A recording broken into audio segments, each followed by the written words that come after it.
Aku adalah Sinta, seorang wanita yang merasa hidupnya lengkap dan bahagia, sampai hari ketika semua kebohongan itu terkuak. Suamiku, Dika, ternyata merencanakan pernikahan dengan wanita lain, Mira.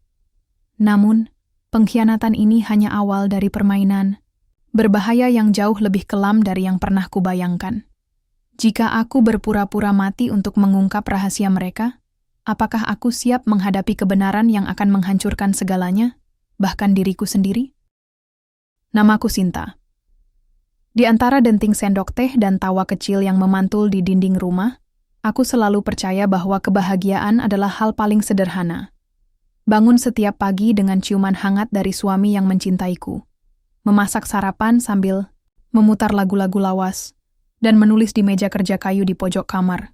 Itulah duniaku. Aku tidak pernah meminta lebih. Dika, suamiku, adalah jenis pria yang sering dipuja para ibu-ibu arisan dan diperebutkan dalam seminar motivasi keluarga. Tinggi, berwajah bersih, dan memiliki senyum yang bisa mencairkan kemarahan siapapun. Kami bertemu di Fakultas Ekonomi, dan sejak saat itu, dia tidak pernah jauh dari hidupku. Kami menikah setelah 3 tahun pacaran. Tidak ada drama, tidak ada air mata, hanya cinta dan janji. Pernikahan kami berlangsung di taman kecil yang dipenuhi bunga putih, dikelilingi oleh keluarga dan sahabat. Aku masih ingat betul bagaimana Dika menggenggam tanganku dengan gemetar saat mengucap janji suci. Aku akan menjagamu dalam suka maupun duka sampai maut memisahkan. Aku mengingatnya setiap kali aku bangun lebih pagi darinya dan memandangi wajahnya yang masih tertidur, damai. Seolah semua ini akan bertahan selamanya. Hari itu, seperti hari-hari lainnya, aku menyiapkan sarapan kesukaannya. Roti panggang dengan telur setengah matang dan kopi hitam tanpa gula. Dika selalu menyukai hal-hal yang simpel, dia bilang. Kesederhanaanmu adalah rumahku. Pagi, sayang. Suaranya serak, masih baru bangun, tapi senyum di wajahnya tetap sama seperti malam pertama kami dulu. Pagi. Kopi seperti biasa, jawabku sambil menyerahkan cangkir yang masih mengepul. Ia mencium keningku, rutinitas yang tidak pernah ia lewatkan. Sekilas semuanya tampak biasa. Terlalu biasa. Tapi bukankah itu yang diinginkan semua orang dari pernikahan? Ketenangan, kenyamanan, kepastian. Aku kembali ke ruang kerja setelah Dika berangkat. Proyek tulisanku kali ini adalah novel bertema keluarga. Ironis, mengingat aku menuliskannya di atas fondasi hidup rumah tangga yang kuanggap sempurna. Tapi, seperti kebanyakan tokoh dalam cerita, aku tidak sadar bahwa babak baru dalam hidupku akan segera dimulai, dan bukan dalam bentuk kebahagiaan. Beberapa minggu terakhir, ada yang berubah. Aku mulai merasa Dika tidak sepenuhnya hadir. Tatapannya sering kosong. Ponselnya tak pernah lepas dari genggaman. Ia mulai sering pulang larut dengan alasan lembur. Dan saat kutanya, jawabannya selalu sama. Kerjaan kantor makin gila, sayang. Kamu ngerti kan? Tentu saja aku mengerti. Setidaknya aku mencoba. Aku tidak ingin menjadi istri posesif yang terlalu mencurigai. Tapi perasaan itu sulit dibohongi. Ada ruang kosong yang tidak pernah ada sebelumnya. Dika menjadi lebih tertutup, dan aku merasa menjadi tamu di rumahku sendiri. Sampai suatu malam, ketika aku terbangun karena suara notifikasi ponsel yang tidak biasa. Ponsel Dika tergeletak di meja rias. Biasanya, dia membawanya bahkan ke kamar mandi. Tapi malam itu, entah kenapa dia lupa. Notifikasi itu datang dari aplikasi pesan yang tak pernah aku lihat sebelumnya. Dan yang membuatku tercekat, nama pengirimnya. Mira. Dadaku seketika mengencang. Mira adalah sahabatku sejak SMA. Kami tumbuh bersama, berbagi cerita, air mata, bahkan rahasia terdalam. Mira tahu segalanya tentangku, termasuk perasaan terdalamku terhadap Dika. Tanganku gemetar saat membuka isi pesan itu. Aku tak sabar menunggu hari itu tiba, sayang. Akhirnya kita bisa bebas. Aku juga. Dia pasti tidak akan tahu. Semuanya berjalan sesuai rencana. Rasanya seperti tertusuk pisau.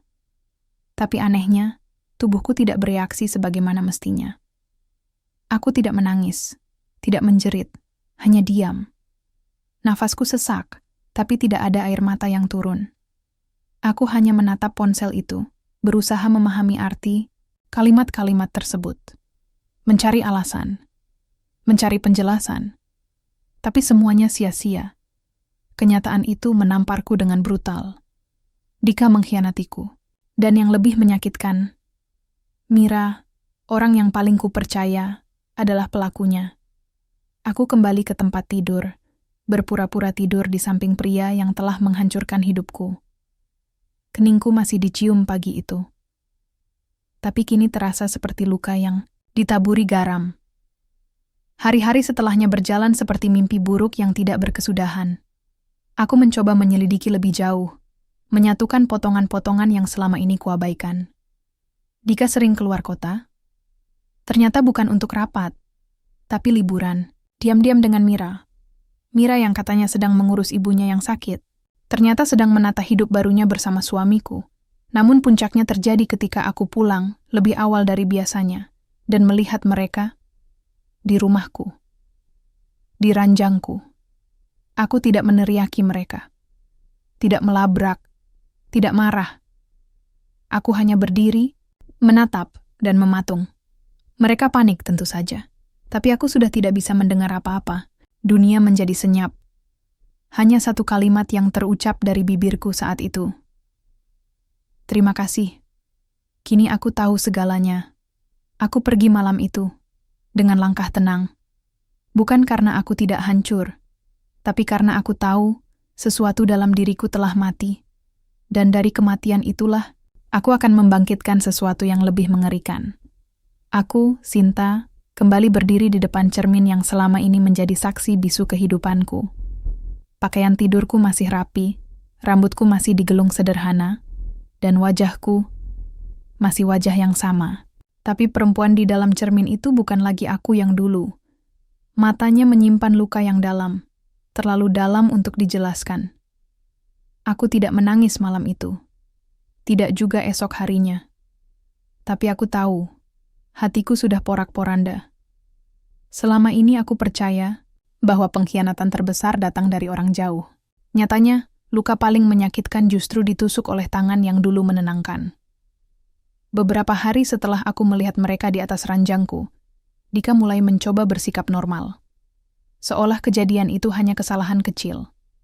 Dia memasak sarapan, mengajakku menonton film, bahkan mengelus rambutku saat aku pura-pura tertidur. Aku tahu, dia sedang memanipulasi suasana. Dia ingin aku melupakan semuanya. Tapi bukan aku yang dulu lagi. Setiap langkah Dika, kini aku ikuti. Aku catat. Aku simpan. Dalam diam, aku menjadi detektif bagi hidupku sendiri. Awalnya hanya rasa penasaran, tapi semakin aku menggali, semakin menjijikan kenyataan yang kutemukan. Suatu sore, saat Dika mengaku harus ke Bandung untuk rapat, aku mengikuti mobilnya dengan ojek online. Aku duduk di belakang pengemudi, menggenggam helm terlalu erat, menahan perasaan yang bercampur antara gemetar dan muak. Mobil Dika berhenti di sebuah restoran mewah di pusat kota. Bukan tempat kerja, bukan ruang rapat, melainkan tempat kencan. Dan di sana, Mira sudah menunggunya.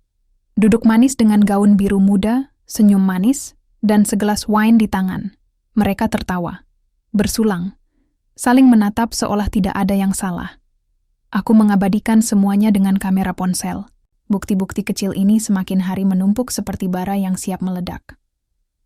Tapi yang membuatku hampir muntah adalah saat melihat mereka berciuman di tempat umum, tanpa malu. Seolah aku, istri sah Dika, tidak pernah ada. Seolah semua perjuanganku selama ini tidak berarti apa-apa. Setelah mereka pergi, aku duduk di kursi yang tadi mereka duduki, sendirian. Mencoba menyusun sisa-sisa harga diri yang tersisa. Pelayan datang, mengira aku tamu yang datang belakangan. Ia meletakkan tagihan yang belum sempat dibayar oleh Dika. Saat kulihat nama pemesan, aku terhenyak, Dika Adiwarman and Mira Lestari. Pesanan paket honeymoon lengkap. Dadaku serasa dihantam batu. bukan hanya makan malam. Mereka sedang merencanakan bulan madu.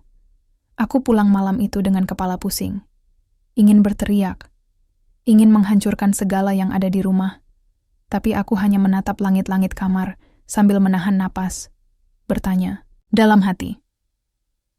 Sejahat itukah mereka padaku? Hari-hari berikutnya aku habiskan dengan membuka dokumen-dokumen lama. Sertifikat rumah. Surat perjanjian warisan dari orang tuaku. Dan lagi-lagi aku terkejut. Beberapa dokumen penting ternyata telah dialihkan. Ada tanda tangan palsu, tanda tanganku.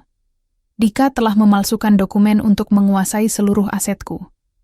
Semua yang selama ini kukumpulkan dari kerja keras menulis, menjual hak cipta buku, hingga honor-honor dari penerbit, perlahan lenyap, menguap entah kemana.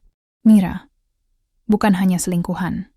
Dia adalah partner kejahatan Dika.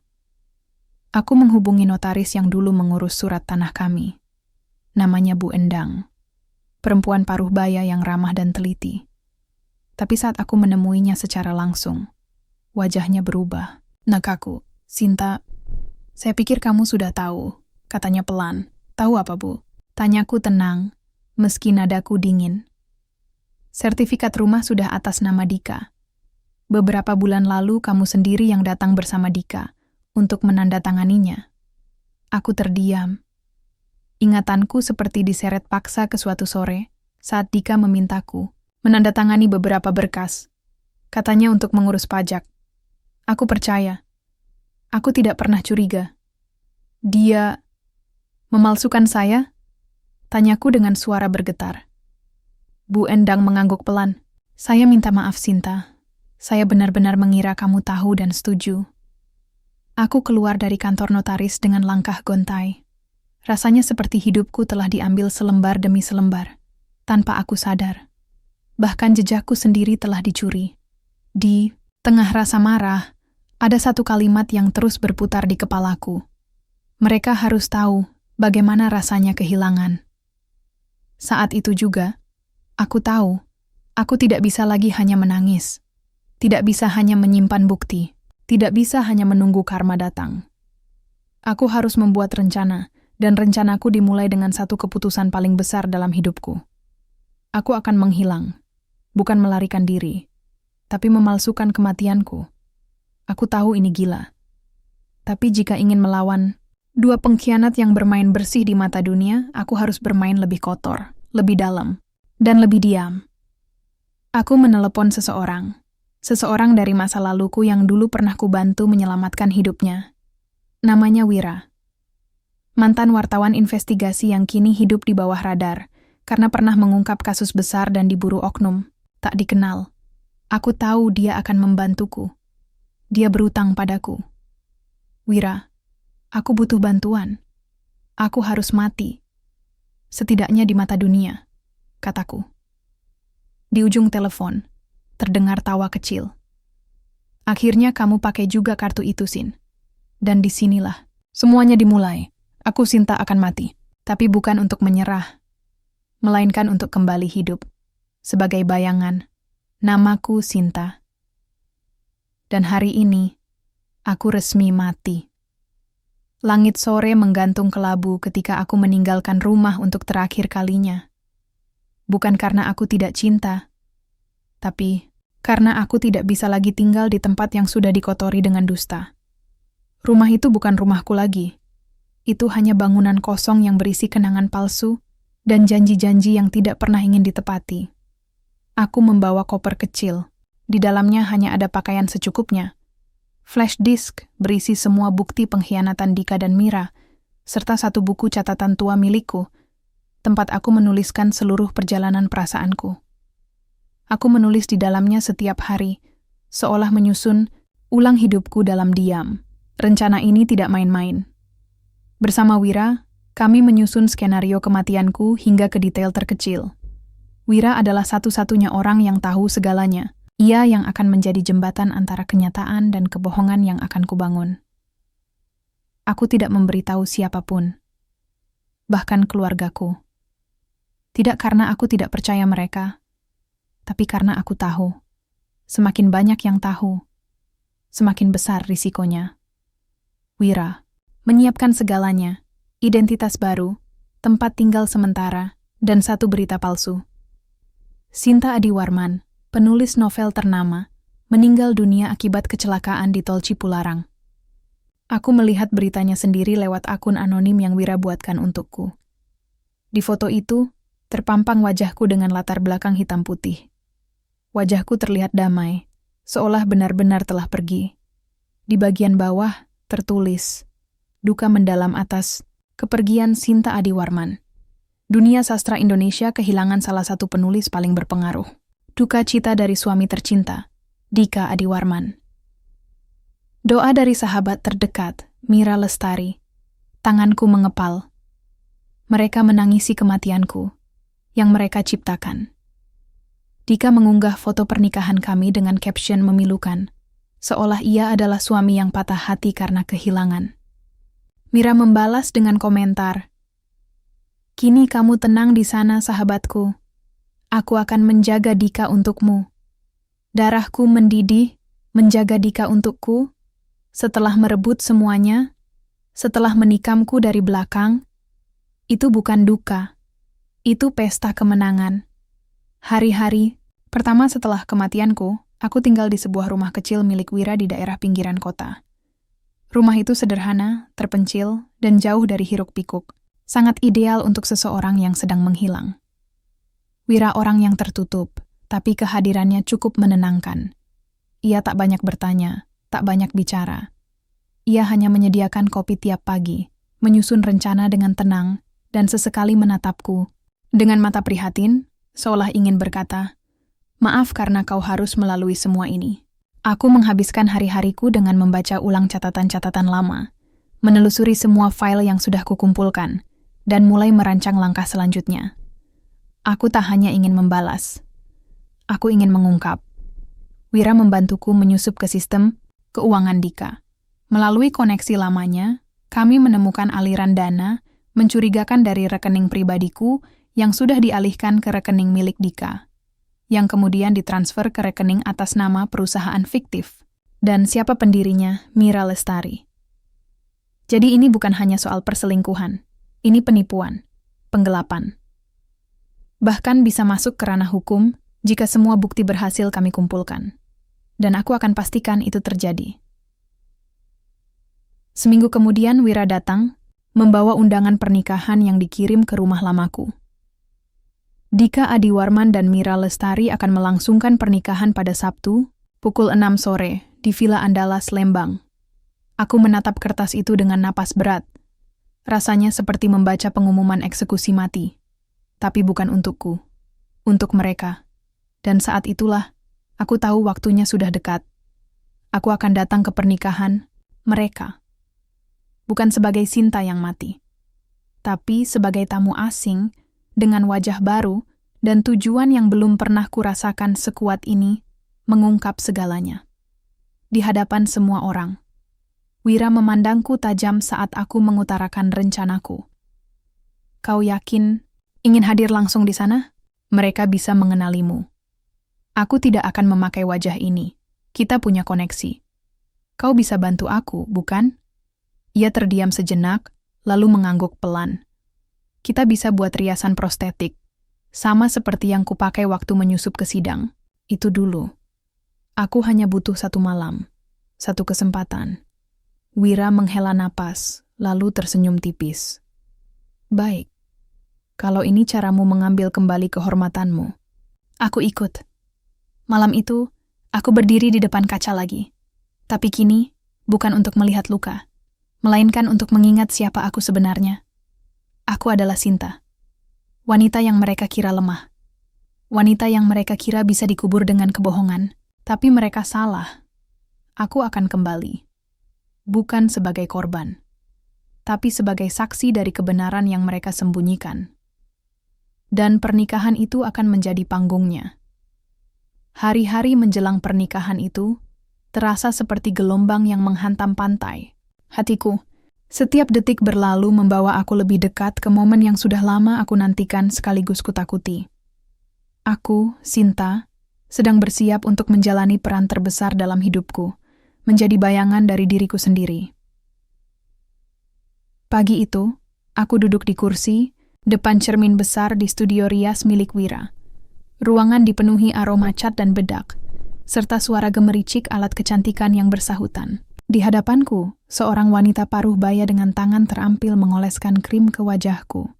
Namanya Nia, seorang ahli make-up dan prostetik yang pernah bekerja dengan Wira pada beberapa misi rahasia. Tenang saja, nak. Kau akan jadi orang lain. Hari ini, katanya sambil tersenyum penuh keyakinan. Aku menatap diriku di cermin. Wajahku yang lelah, penuh luka, dan dendam perlahan menghilang di balik lapisan-lapisan riasan yang Nia terapkan.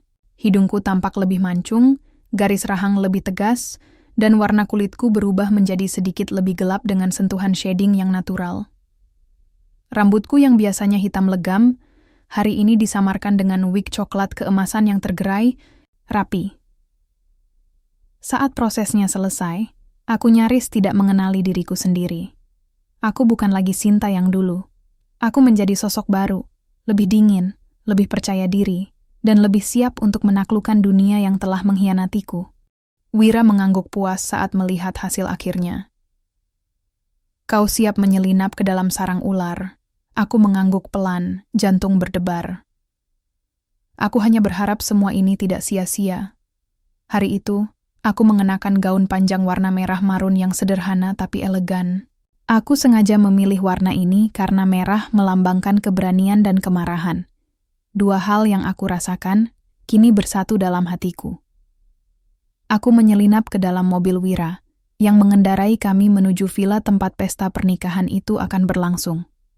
Sepanjang perjalanan, aku berusaha menenangkan diri. Kenangan pahit tentang Dika dan Mira terus menghantui pikiranku. Bagaimana mereka mengatur segala sesuatu dengan rapi, berpura-pura menjadi pasangan yang bahagia di depan dunia. Bagaimana mereka telah mengambil segalanya dariku, cinta, kepercayaan, bahkan identitasku. Tapi sekarang, aku punya kesempatan untuk membalikan keadaan. Untuk membuka tabir kebohongan itu di hadapan semua tamu undangan. Untuk mengembalikan kehormatanku. Saat mobil berhenti di gerbang villa, aku menarik napas dalam-dalam. Wira memberiku kode bahwa waktu sudah tepat. Kami masuk ke dalam pesta yang sudah meriah dengan lampu gemerlap, musik lembut, dan tawa para tamu. Aku bergerak perlahan, menjaga agar tidak menarik perhatian. Wajah baru ini membantuku berbaur dengan mudah. Dika dan Mira berdiri di panggung, tersenyum bahagia. Dika mengenakan setelan jas hitam rapi, sementara Mira anggun dalam gaun putih panjang. Mereka tampak seperti pasangan sempurna yang baru saja mengukir janji suci. Aku menyelinap ke sudut ruangan, mengamati mereka dari kejauhan. Setiap kata yang mereka ucapkan, setiap tatapan penuh kebohongan, membuat darahku mendidih. Tapi aku harus sabar. Aku belum saatnya muncul. Aku mengeluarkan ponsel dari tas kecilku, membuka aplikasi yang telah kuatur bersama Wira untuk merekam semua kejadian. Aku tahu, bukti adalah senjata terkuat yang aku miliki sekarang. Waktu berlalu, dan suasana semakin hangat. Tiba saatnya sesi foto dan ucapan selamat dari tamu-tamu undangan. Aku memperhatikan dengan seksama siapa saja yang hadir. Beberapa wajah, familiar, rekan bisnis Dika, sahabat Mira yang selama ini kuanggap teman, bahkan orang-orang yang pernah kukira netral. Semua tampak menari dalam drama yang sama. Drama di mana aku diposisikan sebagai korban yang hilang, dan mereka sebagai pahlawan yang berduka. Aku mengatur napas, menyiapkan diriku untuk langkah berikutnya. Aku harus naik ke panggung, menyampaikan apa yang selama ini terpendam. Membongkar semua kebohongan di depan mata mereka. Namun, di tengah niat itu, aku merasakan sesuatu yang aneh. Tatapan Dika dan Mira berubah. Bukan panik, bukan terkejut. Mereka malah tersenyum tipis, seperti sudah tahu apa yang akan kulakukan. Aku menahan dingin yang merayap ke seluruh tubuh. Apa mungkin selama ini aku hanya menjadi pion dalam permainan mereka? Aku menguatkan hati. Ini bukan waktunya ragu. Ini waktunya bertarung. Aku melangkah maju, meninggalkan bayang-bayangku. Malam ini, kebenaran harus terungkap. Aku, Sinta, berdiri di tepi panggung dengan jantung berdegup keras. Gaun merah marunku bersinar di bawah sorot lampu. Tapi yang terasa paling panas bukan kilauan kain itu, melainkan keberanian yang perlahan mengalir, mengusir ragu yang selama ini mengikatku. Suasana di ruangan mewah itu berubah seketika saat aku melangkah maju. Semua mata tertuju padaku. Tamu undangan terdiam. Dan percakapan yang tadinya riuh kini lenyap seperti angin malam yang menyusup pelan. Dika yang sedang berdiri di samping Mira menatapku dengan tatapan dingin. Sementara Mira melepaskan senyum, sinis yang sudah ku kenal betul. Aku tahu, mereka sudah siap dengan permainan mereka. Tapi aku juga sudah menyiapkan diriku untuk segala kemungkinan. Aku menarik napas dalam, memulai kalimat yang sudah kuulang dalam kepala beribu kali. Aku tahu, kalian semua tidak mengharapkan kehadiranku di sini malam ini. Suaraku terdengar jelas, menggema di seluruh ruangan. Tapi aku datang bukan untuk mengganggu, melainkan untuk mengungkap kebenaran yang selama ini tersembunyi di balik topeng kebahagiaan ini. Suasana hening, kecuali suara musik latar yang berhenti seketika. Wajah para tamu mulai berubah, ada yang menyipitkan mata, ada pula yang saling bertukar pandang. Dika menatapku dengan dingin, lalu melangkah maju, mencoba menghalangiku. Siapa kau sebenarnya? Apa maksud kedatanganmu ke sini? Suaranya tajam, penuh ancaman terselubung. Aku menatapnya tanpa gentar. Aku adalah Sinta, istrimu, wanita yang kau khianati dan rampas segalanya darinya. Tawa kecil dari Mira menyusup ke telingaku, menyakitkan seperti pisau yang berputar-putar. Kau pikir ini lucu? Kami sudah menyiapkan semuanya agar kau terlihat seperti pengganggu. Kau datang terlambat dan tidak punya bukti kuat. Aku mengeluarkan flash disk dari tas kecilku, lalu melemparkannya ke lantai dekat kaki mereka. Lihat ini. Aku berteriak lantang, membuat gemuruh bisik-bisik menjadi gaduh. Ini adalah bukti pengkhianatan kalian.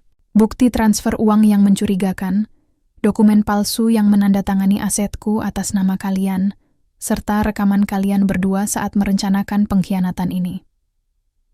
Wira, yang selama ini berdiri di sudut ruangan, segera maju dengan laptop, memproyeksikan dokumen-dokumen tersebut ke layar besar yang terpampang di belakang panggung. Para tamu mulai terkejut. Bisik-bisik berubah menjadi kegemparan. Beberapa orang mengeluarkan ponsel mereka, merekam atau mengambil foto. Dika berusaha mengontrol situasi dengan suara yang semakin keras. Ini fitnah, ini konspirasi. Sinta hanya mencoba mengacaukan pesta. Ini, tapi aku tidak peduli. Aku sudah lelah dipandang sebelah mata, diperlakukan seperti korban yang lemah. Kini saatnya aku berdiri tegak, menuntut keadilan. Tapi ada satu hal yang kalian tidak duga. Kataku pelan, menurunkan suaraku sehingga hanya bisa didengar oleh mereka berdua. Aku tahu ini semua sudah direncanakan dengan rapi. Bahwa kalian tidak hanya mengkhianatiku, tapi juga merancang jebakan agar aku terlihat seperti pengganggu. Tapi aku tidak takut. Aku melangkah lebih dekat ke arah Dika dan Mira, menatap mereka dalam-dalam. Aku bukan hanya berjuang untuk diriku sendiri. Aku berjuang untuk kebenaran, untuk mereka yang kalian bohongi dan permainkan. Suasana semakin memanas ketika beberapa tamu mulai berdiri dan berbisik tentang apa yang baru saja mereka lihat. Beberapa bahkan mengonfrontasi Dika dan Mira dengan pertanyaan-pertanyaan tajam. Aku tahu ini baru awal. Masih banyak yang harus aku lakukan untuk benar-benar mengembalikan apa yang telah dirampas. Tapi malam ini, aku sudah berhasil membuka jejak kebohongan itu. Di tengah keramaian, aku merasakan sorot mata tajam dari seseorang yang tidak kukenal. Sosok itu menghilang cepat, meninggalkan rasa penasaran dan ketegangan yang tidak bisa kupahami. Namun, satu hal pasti, pertarungan ini belum selesai, dan aku Sinta siap menjalani semua konsekuensinya. Aku masih berdiri di tengah riuh tamu yang mulai berbisik dan saling bertukar pandang. Suasana yang tadinya hangat dan penuh sukacita berubah menjadi panggung tegang yang penuh ketegangan. Aku bisa merasakan sorot mata penuh curiga. Ada yang mendukung, ada pula yang mulai meragukan. Tapi yang paling membuatku waspada adalah tatapan Dika dan Mira. Mereka tidak panik. Bahkan, mereka tampak tenang. Terlalu tenang. Wira berdiri di sampingku, matanya berkeliling mengamati situasi. Ia memberikan kode dengan sedikit mengangguk, tanda bahwa kami sudah membuka pintu yang benar. Tapi, pintu itu sepertinya membuka ruang yang lebih gelap. Dika melangkah maju, suaranya rendah tapi penuh ancaman. Sinta, kau pikir dengan menampilkan bukti-bukti itu, kau sudah menang? Kau tidak tahu siapa yang kau lawan. Ini bukan sekadar soal pengkhianatan dan uang. Ada kekuatan lain yang lebih besar yang kau tidak paham. Mira menambahkan. Dan bukti-buktimu, semuanya bisa dipalsukan. Kau hanya berusaha mengacaukan pernikahan kami, membuat dirimu terlihat sebagai korban yang tidak berdaya. Aku menggerakkan tangan dengan tegas. Aku tidak di sini untuk berdebat soal siapa yang memalsukan apa. Aku di sini untuk mengungkap kebenaran yang kalian sembunyikan. Kalian sudah merencanakan semua ini, menjebakku dalam perangkap kalian sendiri. Senyum dingin Dika berubah menjadi tawa kecil yang menusuk. Jebakan? Justru kau yang sudah masuk ke dalam jebakan kami sejak lama, Sinta. Dan sekarang kau berdiri di sini, sendirian, tanpa dukungan. Semua orang mulai melihatmu bukan sebagai korban, tapi ancaman. Aku terpaku. Mendengar kata-kata itu, rasa dingin merayap ke seluruh tubuhku. Apa maksud mereka? Jebakan seperti apa? Seketika, suara dari pengeras suara villa menyala. Mohon perhatian, semua tamu, ada pengumuman penting. Suara MC yang lembut namun penuh kekuatan memecah keramaian. Seorang pria berpakaian resmi naik ke panggung, membawa beberapa dokumen. Kami mendapat laporan adanya gangguan keamanan di area ini. Demi kenyamanan bersama, kami mohon semua tetap tenang dan mengikuti instruksi dari pihak keamanan. Aku melihat sekeliling. Beberapa tamu mulai mundur, wajah mereka dipenuhi kebingungan dan ketakutan. Di balik tirai, aku melihat beberapa pria berseragam memasuki ruangan dengan langkah mantap.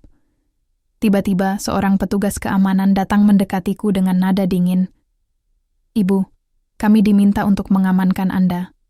Ada laporan bahwa Anda mengganggu ketertiban acara ini. Jantungku berdegup lebih cepat. Ini bukan kejutan lagi. Ini sudah direncanakan. Dika dan Mira menggunakan kekuatan mereka untuk mengusirku, bahkan dengan cara-cara kotor. Aku menatap petugas itu dengan tegas. Aku tidak mengganggu apapun. Aku hanya menyampaikan kebenaran. Salah satu tamu berteriak, "Ini tidak adil." Sinta hanya ingin mengungkap pengkhianatan mereka. Namun petugas itu tidak bergeming. "Maaf Ibu, kami harus mengikuti prosedur." Saat mereka mulai menggandengku keluar, aku melihat ke arah Dika. Ia berdiri di sudut ruangan, wajahnya tanpa ekspresi. Mata kami bertemu sekejap, dan aku melihat sesuatu yang membuat darahku mendidih, kebencian yang tersembunyi di balik topeng ketenangannya. Di luar villa, udara malam terasa dingin menusuk tulang. Aku dihadapkan pada kenyataan pahit bahwa mereka bukan hanya mengkhianatiku secara emosional, tapi juga merancang skenario agar aku terlihat sebagai pengganggu, bahkan penjahat di mata orang-orang. Aku duduk di bangku panjang dekat gerbang, menarik napas dalam. Ini lebih dari sekadar pernikahan yang rusak.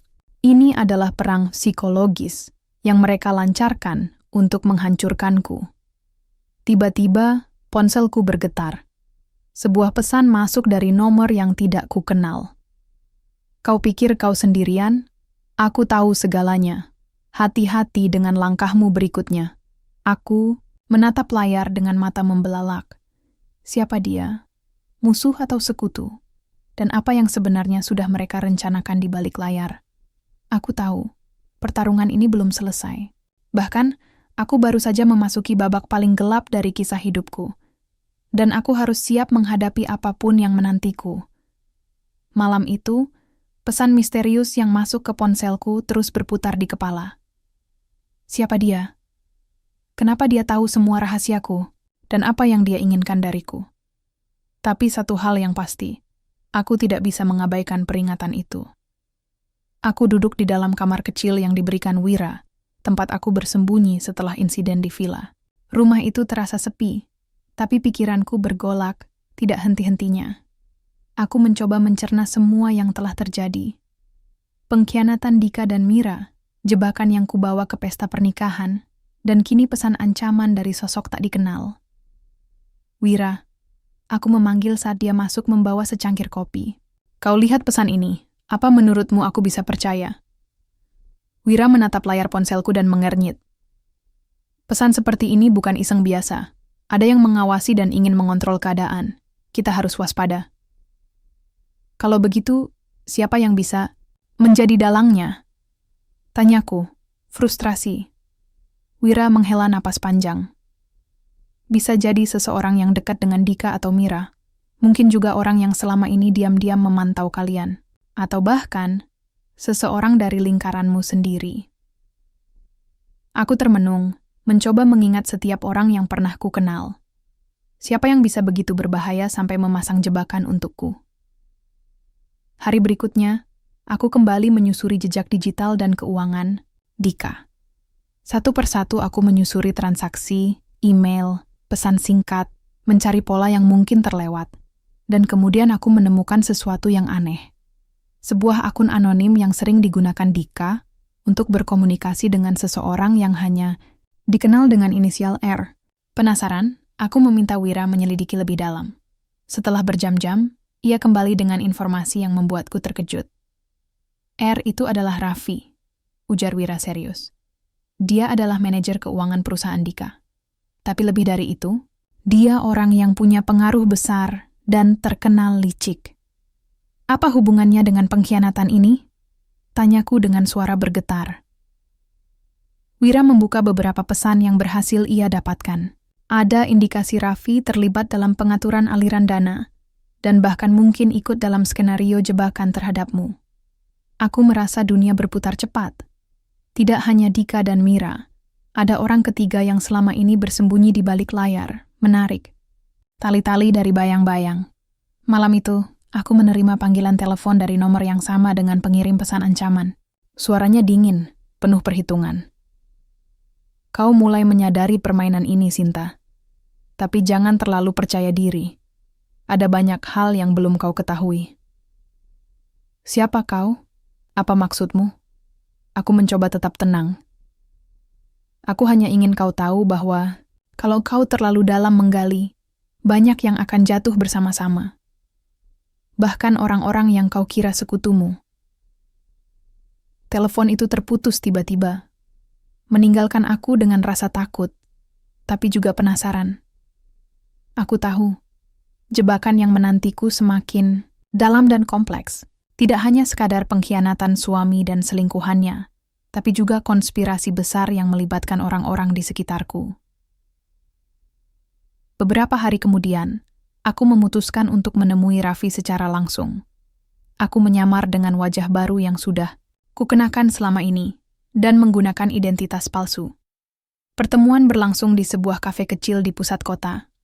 Raffi datang dengan senyum dingin dan mata yang penuh perhitungan.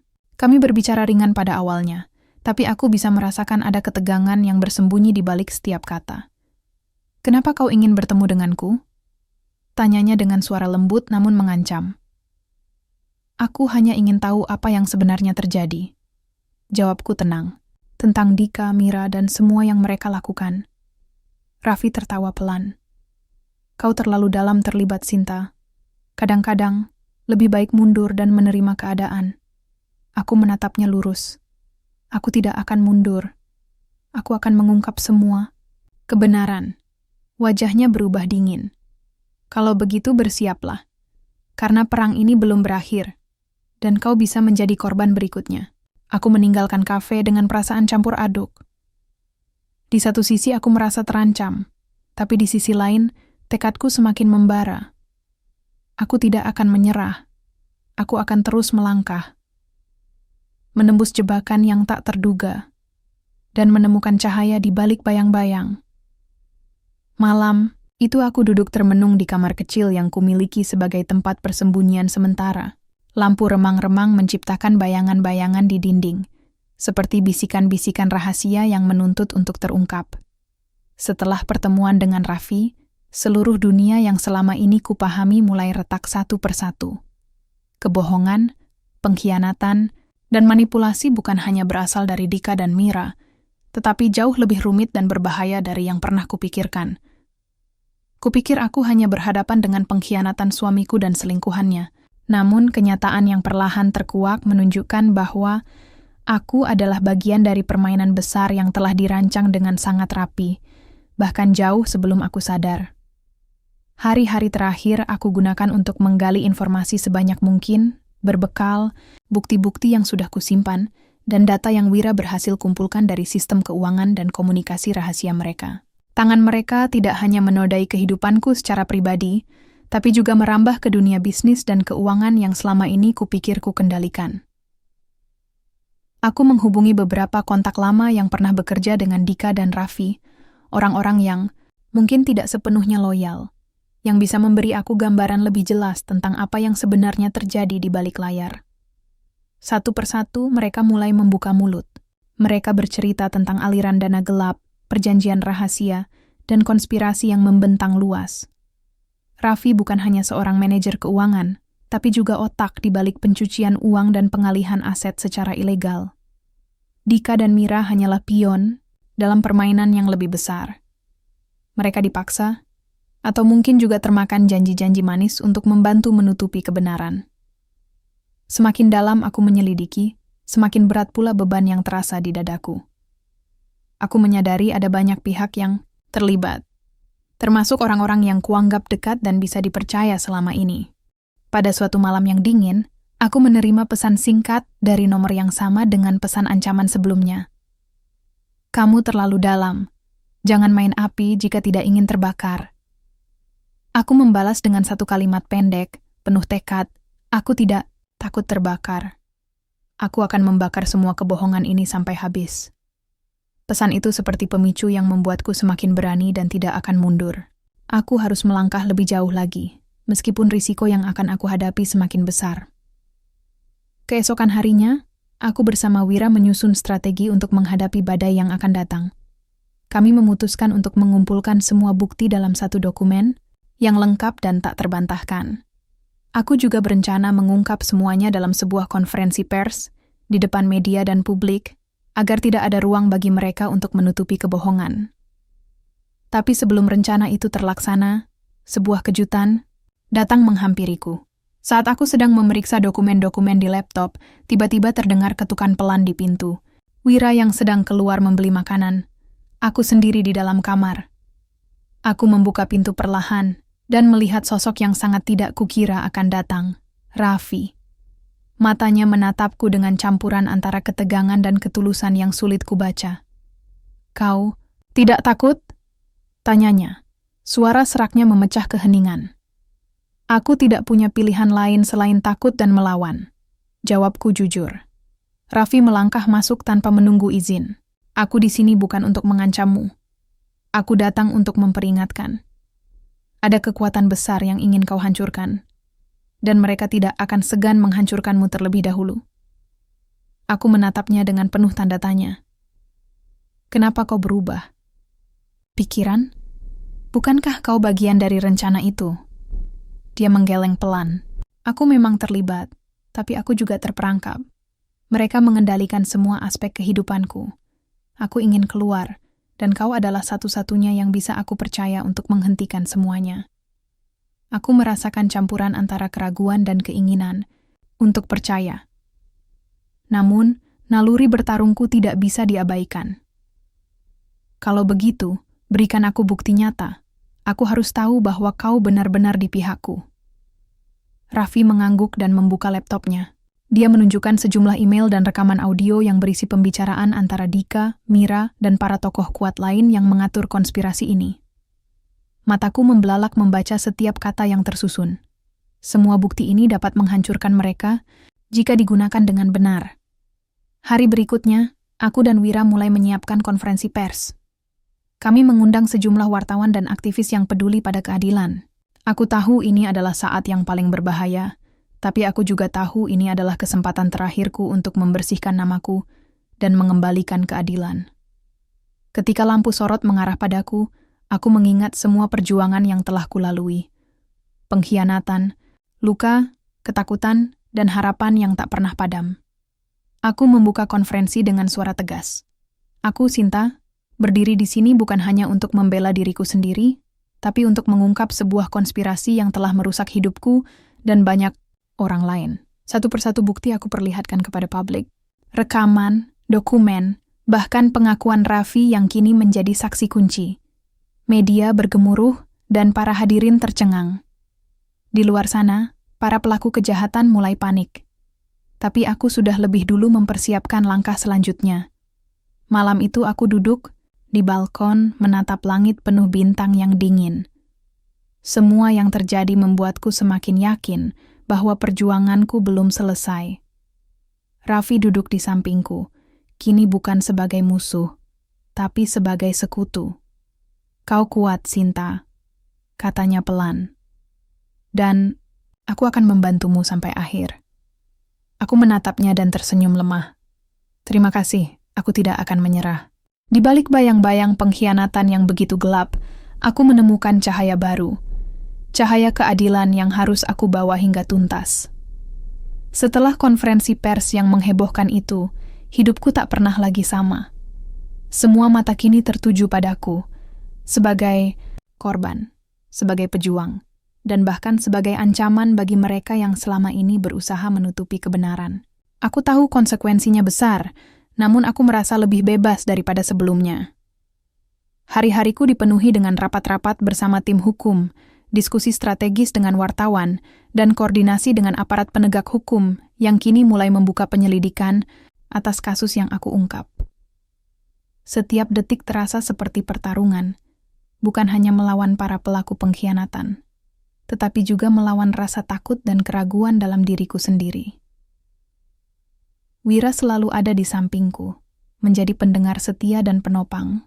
Semangat Raffi, yang awalnya tampak seperti musuh tersembunyi, kini berubah menjadi sekutu kuat. Namun, aku tak bisa sepenuhnya mengandalkan mereka. Aku harus kuat, harus tegar, karena ini adalah perjuangan yang paling pribadi dalam hidupku. Salah satu hari yang berat adalah ketika aku dipanggil untuk memberikan kesaksian di hadapan penyidik. Ruangan penuh dengan lampu terang, kamera, dan deretan wajah serius. Dika dan Mira juga hadir, duduk berdampingan, wajah mereka tampak dingin dan penuh perhitungan. Ketika aku berdiri memberikan keterangan, semua kenangan pahit terulang dalam pikiranku, pengkhianatan, kebohongan, rasa sakit yang hampir membuatku hancur. Tapi aku tidak membiarkan air mata jatuh. Aku berbicara dengan lantang dan jelas, mengungkap fakta demi fakta, bukti demi bukti yang tak bisa mereka bantah. Dika menatapku dengan mata penuh kemarahan, tapi aku tahu itu hanya topeng untuk menutupi ketakutan yang sebenarnya. Mira terlihat gelisah. Beberapa kali mengunyah bibirnya saat aku menyebutkan nama mereka dalam laporan penyidikan. Setelah kesaksian selesai, aku merasa lega sekaligus waspada. Perjalanan hukum masih panjang, dan aku harus siap menghadapi segala kemungkinan. Di luar proses hukum, aku juga harus menghadapi serangan pribadi yang semakin brutal. Gosip di media sosial, komentar bernada fitnah, hingga ancaman yang datang tanpa henti. Aku merasa dunia menjadi medan pertempuran yang tak berujung. Namun aku belajar untuk tidak membiarkan semuanya itu menjatuhkan semangatku. Aku mulai rutin mengikuti terapi dan meditasi untuk menjaga kesehatan mental. Aku juga lebih banyak menghabiskan waktu dengan keluarga dan sahabat dekat, yang selalu menjadi sumber kekuatan terbesar. Suatu malam, ketika aku sedang duduk sendiri di ruang tamu, ponselku bergetar. Sebuah pesan masuk dari nomor yang selama ini tidak kukenal. "Ini waktumu, Sinta. Jangan ragu, semua akan berubah." Pesan itu membuatku penasaran sekaligus waspada. Apakah ini sinyal untuk langkah besar selanjutnya? Ataukah jebakan baru yang menanti? Aku memutuskan untuk membalas dengan satu kalimat singkat, "Aku siap." Hari-hari berikutnya terasa seperti roda yang berputar cepat. Penyidik semakin intens melakukan pemeriksaan, pihak media semakin menggali cerita, dan publik mulai menunjukkan dukungan yang luar biasa. Aku merasakan energi positif yang belum pernah kurasakan sebelumnya. Semangat untuk memperjuangkan kebenaran dan keadilan membara dalam dadaku. Namun, aku juga sadar bahwa titik balik ini bukan akhir dari segalanya. Ini adalah awal dari babak baru dalam hidupku. Babak di mana aku harus lebih kuat, lebih bijaksana, dan lebih berani dari sebelumnya. Aku menarik napas dalam-dalam, menatap cermin di depanku. Sinta, kataku pelan pada bayangan diriku. Kau sudah melalui badai terbesar. Sekarang saatnya kau menjadi pelita yang menerangi kegelapan. Dengan keyakinan itu, aku melangkah maju, siap menghadapi apapun yang akan datang. Hari itu tiba. Setelah segala perjuangan, air mata, dan pengorbanan yang telah kulalui, aku berdiri di hadapan para hadirin yang memenuhi ruang sidang. Sinar matahari pagi menembus jendela besar, menerangi wajah-wajah penuh harap dan perhatian. Aku tahu, ini adalah momen penentuan, bukan hanya untuk diriku, tapi untuk semua orang yang pernah menjadi korban kebohongan dan pengkhianatan. Langkahku mantap saat aku memasuki ruang sidang. Di depan, para hakim menunggu dengan sikap serius, sedangkan Dika dan Mira duduk di bangku terdakwa dengan wajah yang sulit kubaca, antara marah dan gelisah. Aku menarik napas dalam, membiarkan segala rasa gugup dan ketegangan mereda. Suara hatiku berdetak lebih kencang, tapi aku tahu, aku harus kuat. Yang mulia, saya Sinta. Aku mulai dengan suara yang tenang dan penuh keyakinan. Saya hadir di sini bukan hanya untuk membuktikan kebenaran, tetapi juga untuk mengembalikan kehormatan yang telah direnggut dari saya dan keluarga saya. Satu persatu, fakta-fakta yang telah kutunjukkan selama proses penyidikan, kembali kujelaskan dengan rinci, manipulasi keuangan, kebohongan, dan rencana jahat yang dijalankan oleh Dika dan Mira, serta keterlibatan Raffi yang telah bersedia menjadi saksi. Para hakim mendengarkan dengan seksama, menatap setiap bukti yang kami hadirkan. Aku merasakan beban yang selama ini kupikul mulai terangkat sedikit demi sedikit. Setelah beberapa jam sidang, akhirnya tiba saatnya vonis. Ruang sidang menjadi hening. Hanya terdengar detak jam di dinding. Hatiku berdebar, berusaha menenangkan diri dari rasa takut dan harap yang bercampur menjadi satu. Hakim ketua bangkit dan membuka keputusan. Setelah mempertimbangkan semua bukti dan kesaksian, majelis hakim memutuskan bahwa terdakwa Dika dan Mira terbukti bersalah atas segala tuduhan pengkhianatan, manipulasi keuangan, dan persekongkolan jahat yang telah merugikan korban, Sinta.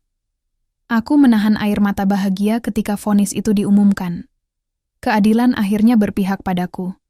Dika dan Mira ditahan dan dijatuhi hukuman sesuai dengan kejahatan yang mereka lakukan. Kembalinya aset dan kehormatan yang sempat hilang menjadi awal baru bagiku. Hari-hari berikutnya aku gunakan untuk membangun kembali hidup. Aku mulai kembali fokus pada karier, keluarga, dan diri sendiri. Aku belajar menerima luka lama sebagai bagian dari perjalanan, bukan sebagai beban yang mengikatku.